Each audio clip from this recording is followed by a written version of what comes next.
잔잔한 동양화풍 음악 천천히 고조되며 불길하게 변한다. 물감이 붓에 스며드는 소리와 날카로운 유리잔이 깨지는 소리, 한밤의 병실에서 들리는 불규칙한 심장박동 측정기 소리, 그리고 차가운 숨소리. 어머니 아직도 버티시네요. 대체 언제쯤 가실 겁니까? 저 노망난 늙은이 때문에 내 계획이 전부 틀어졌잖아. 너희가 내 피와 살을 찢고 내 영혼마저 돈으로 사려 할 때 나는 결심했다. 내 이름 고은재, 한 시대를 풍미한 화가 7월화. 그러나 너희에게는 단지 돈벌이 수단에 불과했지. 나의 그림, 나의 유산, 나의 삶, 그 모든 것을 앗아가려 했던 탐욕스러운 두 그림자, 내 자식 강준영과 강서연. 이 이야기는 그들에게 내려진 7월화의 저주이자 세상이 감히 상상조차 못할 끔찍한 단죄의 기록이다. 폐허가 된 내 정신만큼이나 텅 비어 보이는 이 밤, 희미한 달빛만이 나의 마지막 순간을 비추는 듯했다. 손에 쥔 이 낡은 스케치북, 그리고 빛바랜 붓한 자루, 한때 내 손끝에서 세상을 흔들었던 도구들이 지금은 이렇게 무의미해 보였다. 이 모든 것을 잃은 줄 알았다. 내 삶도, 내 영혼도, 그리고 내 그림도, 이 작고 초라한 동양난 화분만이 내가 아직 살아있음을 증명하는 유일한 증거 같았다. 그 작은 꽃봉오리가 나를 비웃는 듯했다. 어머니 아직도 이렇게 정신이 또렷하시네요. 저희가 정말 편히 보내드리려면 얼마나 더 이렇게 버티셔야 하는 겁니까? 간호사 말로는 오늘 밤이 정말 굽이라고 했거든요. 그런데 어쩜 이렇게 독하실까요? 마지막 유언, 그리고 그 빌어먹을 그림에 대한 미련은 아직도 못 버리셨어요? 제발 저희를 이렇게 힘들게 하지 마시고요. 이러다가 상속세만 더 나오겠어요. 빨리 이 지긋지긋한 요양원 생활 끝내고 싶어요. 그 7월아인가 뭔가 하는 작품 대체 어디 있는 겁니까? 어머니가 돌아가시면 저희가 다 상속받을 텐데 뭘 그렇게 숨기세요? 죽어서도 재산을 움켜쥐시겠다고요? 고은재 속으로 생각한다. 이 개만도 못한 자식들, 피는 물보다 진하다는 말이 어디서 나온 말인가? 너희는 그저 내 살점을 뜯어먹고 내 유산을 갉아먹고 싶을 뿐이겠지. 하지만 나는 너희의 상상보다 훨씬 지독하고 끈질긴 어미란다. 너희가 밟아 뭉갠 건 겨우 내 육신일 뿐이야. 내 영혼은 붓 끝에서 다시 살아 숨 쉴 테고 그 붓이 너희를 단죄할 거다. 드디어 오빠 해냈어. 성공이야. 두 사람이 서로를 보며 안도하는 듯한, 섬뜩할 정도로 비열한 웃음소리를 낸다. 고은재의 손에서 붓이 스케치북 위로 툭 하고 떨어지며 심장 박동 측정기 소리가 삐 길게 이어진다. 이내 고은재의 숨소리도 가빠지는 듯 들리다가 점점 미약해진다. 2년 전 고은재 여사 생전의 고택 작업실, 따스한 햇살이 창문을 통해 쏟아지는 듯한 포근한 분위기, 작업실 곳곳에 놓인 도자기와 그림 도구들, 희미하게 들려오는 새소리, 붓이 캔버스에 닿는 부드러운 소리, 차분하고 위험 있는 목소리가 들린다. 나의 작업실은 나의 성전이었다. 내 모든 삶이 녹아 있는 공간, 내 영혼이 숨쉬는 곳, 그곳에서 나는 내 피와 살로 낳은 두 자식에게 마지막 제안을 던졌다. 어쩌면 그것이 내 마지막 시험이었을지도 모른다. 오랜 세월 나를 괴롭혔던 육신의 병마보다 더 깊은 고통은 그들의 차가운 눈빛에서 느껴졌다. 고은재 온화하지만 단호한 목소리, 마치 시험하듯. 너희가 내 예술적 유산을 이어받고 싶다고? 좋다. 하지만 조건이 있다. 앞으로 2년 동안 진정한 예술의 가치를 이해하고 실천하는 모습을 보여줘라. 사회에 기여하고 재능을 소외된 이웃과 나누며 진정한 예술이 무엇인지 깨달아라. 7월화의 마지막 미공개작은 그때 가서 이야기하마. 그것은 단순한 그림이 아니라 내 삶의 모든 진실이 담긴 혼 그 자체다. 나의 모든 재산은 그 그림, 그리고 너희가 증명할 그 가치에 따라 결정될 것이다.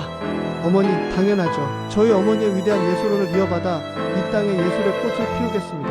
어머니의 뜻을 받들어 봉사하고 어려운 이들을 도우며 살겠습니다. 약속드립니다. 저희가 어머니의 뜻을 받들어 진정한 예술의 가치를 실현하겠습니다. 걱정 마세요.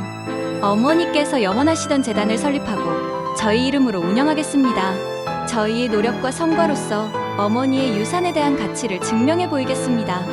나는 그들의 눈빛에서 탐욕을 보았다. 내 그림이 아니라 내 유산만을 좇는 굶주린 맹수들의 눈빛을, 그들의 입에서 나오는 달콤한 약속들이 내 귀에는 독이 든 빛으로 들렸다. 내 가슴에는 싸늘한 예감이 스쳤다. 저들이라면 충분히 나를 배신하고도 남을 것이다. 그래서 나는 오래전부터 대비했다. 내 삶의 모든 중요한 결정과 계약에는 위조할 수 없는 비밀스러운 사인을 남겼고, 나의 모든 재산을 그 그림과 연결시켰다.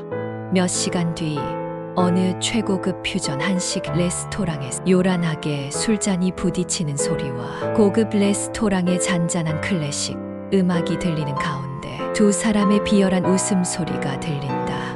어머니 아직도 부시랑 씨름하며 헛된 이상을 조주시네. 진정한 예술? 돈 앞에 그런 감상적인 소리가 다 무슨 소용이야. 우린 그저 그 7월아 마지막 작품이 돈이 되는 순간만 기다리면 돼. 그거 팔아치우고 마음껏 즐기면 그만이야. 그깟 재단? 어차피 명의만 우리 거면 되잖아. 생색만 내면 그만이지. 오빠, 그건 좀 위험한 발상이지. 아직은 쓸모가 있어. 내가 얼마 전에 어머니 주치의한테 은밀하게 연락했거든. 어머니가 초기 루게리병 진단을 받으셨대. 진행이 아주 빠르다고. 이미 팔다리에 힘이 없어서 붓도 제대로 못 주실 거야. 그럼 이제 정서적 불안정을 핑계로 요양원에 모셔야 할 것 같아. 그래야 우리가 어머니 작품 관리 명목으로 숨겨진 비자금도 찾고 그 7월화 마지막 작품도 손에 넣을 수 있을 테니까. 뭐라? 역시 내 동생. 역시 똑똑해. 루게릭병이라. 말 그대로 시름시름 앓다가 죽는다는 거잖아. 하긴 그 늙은이가 제발 빨리 죽어야 우리가 편해질 텐데 말이지. 그런데 그 그림은 어떻게 찾을 거야? 어머니가 그렇게 감춰둔다던 비밀의 사인 말이야. 글쎄요. 어머니가 늘 그렇게 숨겨두셨죠. 그런데 말이에요. 내 친구 중에 박 간호사라고 요양병원 수간호사로 있는 애가 있는데 좀 친하거든. 거기 VR 되면 우리가 원하는 정보도 캐내기 좋고, 물론 진정제도 조금 조절해서 어머니가 뭘 더 이상 기억 못하게 만들어야겠지? 아예 바보로 만들어서 유언 수정도 못하게 막아야 해. 서현이 전화기를 들고 발신 버튼을 누르는 소리가 들리고 짧은 통화 연결음이 울리는 순간 조화기 너머로 희미하게 들려오는 박 간호사의 목소리가 들려온다. 여보세요. 박 간호사님. 네, 저 서연이에요. 그 양말이에요. 어머니가 밤에 불안해하셔서 잠을 못 주무시는 것 같아요. 안타까워서요. 혹시 용량을 좀 조절해 주실 수 없을까요? 네, 좀 더 세게, 아주 깊이 잠드실 수 있도록. 어머니가 좀 정신적으로도 나약해진 것 같아서요. 제가 특별히 살해하겠습니다. 박 간호사님. 강준형과 강서현의 섬뜩하고 비열한 그리고 차가운 긴 웃음소리가 들리는 가운데 고은재에게는 그들의 웃음소리는 가슴에 비수처럼 꽂혔다. 내가 물려줄 마지막 작, 그들의 모든 탐욕과 악행을 기록하리라. 그날 나는 결심했다. 그때는 몰랐다. 그들의 비웃음이 나를 위한 복수의 서곡이 될 줄은. 나는 너희가 생각하는 것처럼 늙고 병든 노파가 아니었으니까. 그리고 얼마 뒤 요양원에 입소한 고은재는 소독약 냄새가 짙게 깔린 복도에서 슬프고 애잔한 모습으로 발걸음을 옮긴다. 어머니, 여기 어떠세요? 전망도 좋고 공기도 맑고 여기 계시면 금방 건강해지실 거예요. 저희가 이렇게 신경 쓰는 거 아시죠? 어머니, 여기서 편안하게 지내세요. 저희는 어머니가 제일 소중하니까요. 그들의 뻔뻔한 위선에 역겨움을 느꼈다. 달콤한 말들 뒤에 숨겨진 차가운 진실. 그들은 어미를 이곳에 가두었다. 병들고 늙은 어미는 더 이상 쓸모없는 짐짝이었을 뿐 자신의 모든 예술혼이 꺾인 줄 알았다. 이제 자신의 그림은 그저 비싼 몸값만 가진 껍데기가 될 것이라는 절망감이 고은재를 덮쳤다. 고은재는 짐 정리를 마치고 스케치북을 넘기며 의미심장한 미소를 지웠다. 하지만 그들은 몰랐지. 이 요양원이 내 진정한 걸작을 완성할 마지막 화실이 될 줄은. 나는 나의 낡은 스케치북, 빛바랜붓 한 자루, 그리고 작은 동양난 화분을 챙겼다. 나의 유일한 버시자, 증거가 될 것들이었다. 이곳에 들어온 첫날 밤부터 끔찍한 고통과 함께 찾아온 기억에 홀라 서연이 말했던 진정제 때문이었다.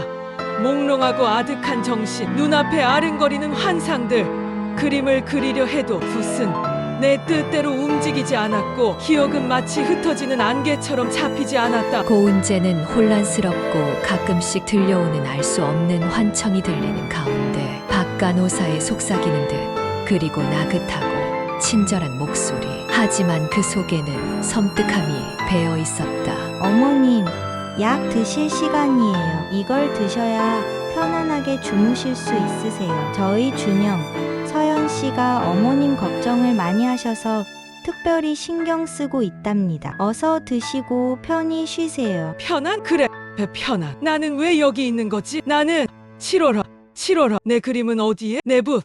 이 그림은 누구의 그림이지? 고은재는 그렇게 며칠 밤낮을 헤매다 간신히 정신을 차렸다. 어쩌면 그 약 덕분이었다. 자신의 정신을 몽롱하게 하는 만큼 자신의 오감이 더욱 예민해지는 역설적인 상황. 고은재는 모든 소리와 냄새, 희미한 움직임마저 감지했다. 문득 병실 한쪽에 놓인 동양난 화분에 시선이 꽂혔다. 생기 넘치는 연두빛 잎사귀, 갓 피어난 작은 꽃봉오리, 7월화.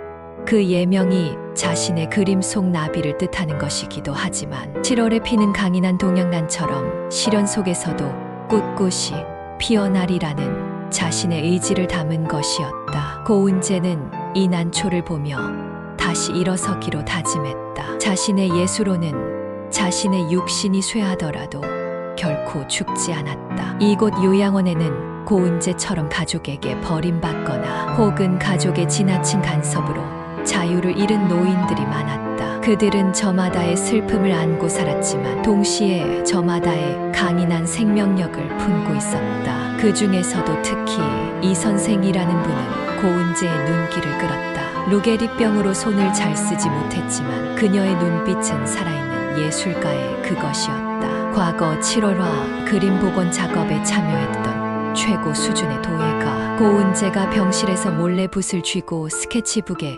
그림을 그리기 시작했을 때 그녀의 눈빛이 흔들리는 것을 보았다. 그녀는 고은재를 알아보는 듯했다. 차가운 공기가 흐르는 대형 통유리창 너머로 정원 풍경이 펼쳐져 있다. 이 선생은 고은재 곁으로 다가가 천천히 그러나 단단한 목소리로 마치 오래된 비밀을 꺼내놓듯, 고은재 여사님, 설마 그 7월화이신가요? 제가 여사님의 그림을 얼마나 복원하고 싶었는지 모릅니다. 당신의 그림은 단순한 물감이 아니라 살아있는 혼이었죠. 여사님의 그림 속 나비와 동양란에는 특별한 메시지가 담겨 있었죠. 그리고 제가 과거 여사님의 작품 복원 작업을 할 때 들었던 이야기가 있습니다. 여사님 작품 보관소에는 늘 2개의 보조 장치가 있었다고요. 마지막 7월화를 위한 비밀스러운 장치들이 당신의 손에 들린 저분, 아니 제가 짚어드리고 싶은 것은 과거 여사님의 모든 중요 작품에 서명을 하실 때 쓰시던 그 특정 재질의 붓입니다. 그 붓은 단순한 도구가 아니라 위조를 막는 마지막 열쇠였습니다. 당신의 그림 서명은 붓의 모세관에 흐르는 특수 잉크와 미세한 진동으로 인해 세상에 단 하나뿐인 지문처럼 남겨졌으니까요. 이 선생의 말이 자신의 머릿속을 스쳐 지나갔다. 마치 퍼즐 조각이 맞춰지듯 2개의 보조 장치, 비밀스러운 사인, 그리고 자신의 마지막 작품. 루게리병으로 몸은 불편하지만 그녀의 기억력은 놀랍도록 정확했다. 그녀는 고은재의 조력자가 될 운명이었다. 고은재의 마지막 그림, 그리고 자신의 복수를 도울 조력자. 이 요양원이 자신의 마지막 그림을 완성하고 자신의 복수를 실행할 장소가 될 것이다. 고은재는 침묵으로 그녀에게 동의했고 그녀는 고은재의 의지를 눈빛으로 읽어냈다. 두 사람은 서로에게서 오랜 기다림의 흔적을 보았다. 고은재의 침착하고 결의에 찬 숨소리, 때로는 날카로운 계획을 구상하는 듯한 집중력 있는 분위기가 흐르는 가운데 고은재가 요양원에 갇힌 사이 준영과 서연은 고은재의 재산을 빼돌리기 위해 분주했다. 그들은 모든 법적 수단을 동원했고 고은재의 변호사에게 재산권을 넘기려 했다. 하지만 그들의 변호사는 고은재의 사람이었다. 고은재의 오래된 신뢰를 쌓아온 단 한 명의 조력지자. 그의 이름은 최 변호사. 고은재는 그에게 모든 계획을 미리 알렸고 그는 고은재의 마지막 그림이 완성되기를 기다리고 있었다. 전화벨 소리가 울리고 차가운 분위기가 흐르는데 강준영 대표님, 강서연 실장님, 아무리 찾아봐도 고은재 여사님의 모든 예술 작품에 대한 최종 권리 서류와 재산, 상속 관련 계약에는 특정 재질의 붓으로 그려진 은밀한 사인이 있어야만 법적 효력을 갖습니다. 여사님께서 생전에 워낙 꼼꼼하셨던 분이라 위조 방지에 많은 공을 들이셨더군요. 그리고 그 붓은 여사님께서 특정 재질의 붓? 그게 대체 무슨 소리야? 아니 그 늙은이가 치매에 걸려 정신이 오락가락하는데 그깟 붓이 어디 있겠어? 말도 안 돼. 분명 변호사님께서 서류를 조작하고 계시는 것 아닙니까? 아니 변호사님, 제가 어머니가 아예 정신 못 차리게 만들었는데 제가 아예 정신 못 차리게 약을 썼는데 그게 법적 효력을 가진다고요. 어머니가 정상적인 상태에서 서명한 게 아니라고 주장할 수 없습니까? 여사님은 과거부터 모든 중요 작품 및 권리 서류에 위조 방지를 위해 특별히 제작한 서명과 동시에 여사님만의 비밀 패턴을 남기는 붓으로만 사인을 하셨습니다. 이는 그 붓으로만 가능한 고유한 위조 방지 기술이 적용되어 있습니다. 어머님께서 어떠한 정신 상태에 계셨든 그 붓으로 찍힌 사인이 아니라면 모든 것은 법적 효력을 갖기 어렵습니다. 또한 유언장과 관련된 모든 서류는 공증사무소에 공증까지 받아두셨더군요. 지금 강 대표님과 강 실장님께서 저에게 하신 말씀들은 녹취되었음을 알려드립니다. 강준형과 강서연이 동시에 놀라는 소리가 들리고 최 변호사가 전화를 끊는다. 그들은 혼란에 빠졌다. 내가 치밀하게 심어놓은 덫에 제대로 걸린 것이다. 최 변호사가 그들에게 보낸 미끼. 나는 이 선생과 함께 나의 마지막 계획을 실행했다. 이 선생은 과거 나의 작업실에 숨겨진 비밀, 금고의 위치와 그 안에 있던 서명 부지의 존재를 정확히 기억하고 있었다. 우리는 매일 밤 간호사들의 교대 시간을 틈타 요양원 안을 조사했다. 내가 먹던 약의 성분을 조금씩 기록하며 어떤 성분이 기억에 방해를 주는지 파악했고 이 선생은 박 간호사의 움직임을 면밀히 살폈다. 이 선생, 기억하시죠? 제가 마지막으로 완성하던 그 그림, 7월화. 그 그림 아래 숨겨진 금고의 모든 것이 있어요. 화실의 가장 깊은 곳, 햇살이 가장 잘 드는 남쪽 벽에 기대어 있던 그 석가탑 드로잉 뒤편이었습니다. 네, 여사님. 제가 힌트를 드릴게요. 그 금고는 석가탑 드로잉이 걸려있던 바로 그 자리 벽 속에 숨겨진 이중벽 뒤에 있습니다. 열쇠는 늘 여사님께서 아끼시던 동양란 화분 밑에 숨겨져 있었죠. 요양원의 다른 노인들의 도움을 받아 우리는 준영과 서연 몰래 그 금고를 찾아냈다. 나의 병약한 모습은 그들의 경계를 허물기에 충분했다. 그들은 감히 이 늙은 어미가 이런 치밀한 계획을 꾸밀 것이라고 상상조차 하지 못했을 것이다. 매일 밤 나를 괴롭혔던 그 약도 오히려 나의 감각을 더욱 예민하게 만들어 주었다. 나는 모든 것을 느꼈다. 그들의 숨소리, 그들의 발걸음, 그들의 탐욕적인 시선까지도. 그때 금고 문이 삐걱하며 묵직하게 열린다. 금고 안에는 잃어버렸다고 생각했던 나의 서명 부지 놓여 있었다. 그 섬세하고도 단단한 감촉이 손끝에 닿자 나의 예술혼이 다시 타오르는 듯했다. 그리고 그 옆에는 디지털 액자형 USB가 있었다. 평소에는 나의 아름다운 하지만 내가 이 선생과 함께 미리 심어둔 특정 조작을 하면 그 속에는 준영과 서연이 과거에 저지른 위작 거래, 탈세, 해외 비자금 조성, 그리고 내 이름으로 사들인 불법 자금 세탁 증거들이 담긴 파일들이 켜켜이 잠들어 있었다. 나의 자식들이 내 예술혼을 짓밟고 저질렀던 모든 악행, 심지어 나를 속여 요양원에 감금하고 독약을 투여하려 했던 대화 녹취록까지 그 모든 악랄한 진실이 숨겨져 있었다. 이제 나의 마지막 작품이 시작된다. 너희의 모든 것을 파멸시킬 것이다. 그때 요양원 복도가 시끄러워지고 문이 거칠게 쾅 하고 열리며 준영과 서연이 분노가 가득한 채 들어온다. 어머니, 이 늙은이가 감히 우리를 속여. 그 붓 어딨어? 그 빌어먹을 그림은 어디 숨겼냐고. 이 늙은이가 진짜 여기가 어디라고 감히 치매 걸린 척 연기하면서 우리를 가지고 놀아. 박 간호사, 당장 들어와. 이노파가 정신이 나간 것 같으니 빨리 진정제를 더 투여해. 강서연 씨, 그게 그들은 나의 병실을 난장판으로 만들며 붓을 찾아 헤맸다. 이미 그들의 눈은 광기로 뒤덮여 있었다. 그때 침대 옆 작은 테이블 위에 놓인 나의 마지막 스케치북이 그들의 눈에 들어왔다. 그 스케치북에는 미완성 상태의 동양란과 나비 그림이 있고 그 아래에는 나의 글씨가 쓰여 있었다다. 나의 마지막 유언이자 그들을 향한 단죄의 기록. 스케치북을 넘기며 차분하고 냉정한 독백을 한다.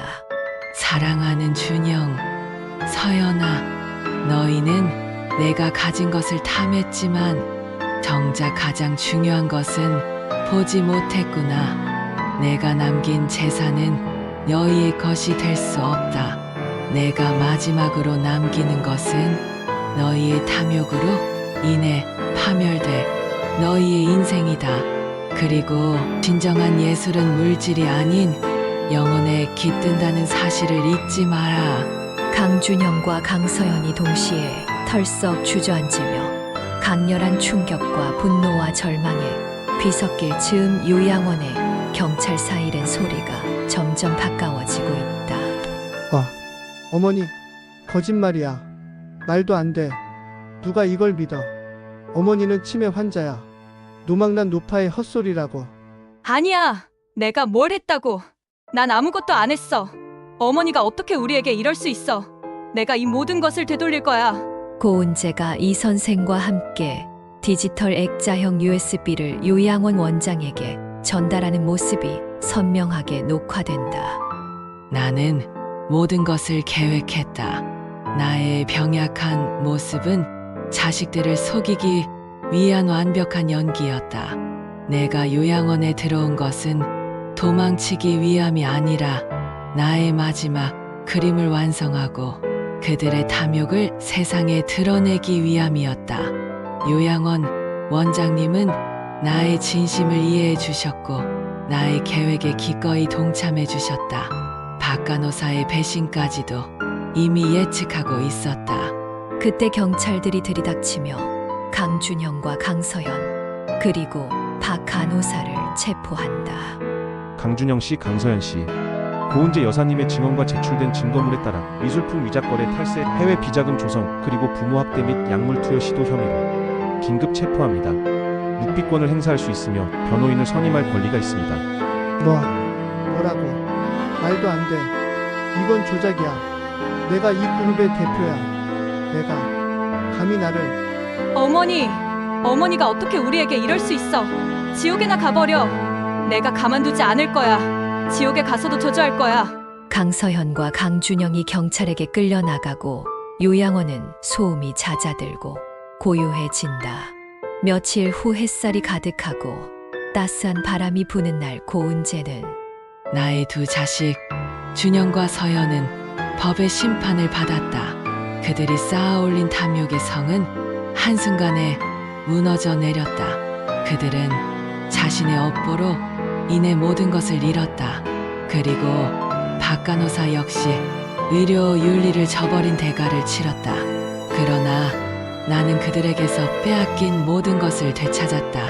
나의 명예, 나의 예술혼, 그리고 나의 진정한 가치. 나는 내 모든 재산을 이 선생을 포함한 요양원의 다른 노인들을 위한 치유 예술재단에 기부했다. 그곳에서 우리는 더 이상 자식에게 버림받은 외로운 노인이 아니었다. 우리는 진정한 예술적 가치를 나누고 서로의 상처를 보듬으며 새로운 삶의 희망을 찾아가는 동반자가 되었다. 우리는 매일 아침 함께 동양한 화분에 물을 주고 새로운 그림을 구상하며 지나간 삶의 회한이 아닌 앞으로 다가올 날들을 기대했다. 나의 마지막 작품, 7월화는 상업적인 거래 대상이 아닌 재단에서 영구 보존되며 많은 이들에게 영감을 주는 진정한 예술품으로 남았다. 그 그림 속에는 내가 숨겨둔 나비와 동양란의 메시지처럼 시련 속에서도 결코 꺾이지 않는 나의 삶과 돈으로 살 수 없는 진정한 가치에 대한 메시지가 담겨 있다. 어린 예술 지망생들이 찾아와 그 그림을 보고 감동의 눈물을 흘리는 것을 보며 나는 비로소 진정한 평화와 행복을 느꼈다. 내 그림은 살아 숨쉬는 유산이 된 것이다. 인생은 돈으로 살 수 없다. 하지만 돈 때문에 무너질 수는 있다. 내 자식들은 돈 때문에 모든 것을 잃었다. 명예도, 미래도, 그리고 인간적인 존엄마저. 그들은 모든 것을 얻은 줄 알았으나 결국 빈 껍데기만 남았다. 그리고 나는 모든 것을 잃은 줄 알았을 때 비로소 진정한 내 예술과 삶의 가치를 찾았다. 돈으로 살 수 없는 가장 소중한 것을 되찾은 것이다. 나의 7월화는 이제 나 자신을 넘어 더 큰 세상을 위한 작품이 되었다. 나의 고통은 또 다른 누군가의 희망이 될 것이다. 당신에게 가족과 유산은 어떤 의미인가요? 진정한 가치는 무엇이라고 생각하시나요? 이 이야기가 당신에게 작은 깨달음과 깊은 울림으로 다가갔기를 바랍니다. 부디 당신의 삶 속에서도 진정한 가치를 발견하시기를. 사연 잘 보셨나요? 여러분의 구독과 좋아요는 영상 제작에 큰 힘이 됩니다. 한번 꾹 눌러주세요. 감사합니다.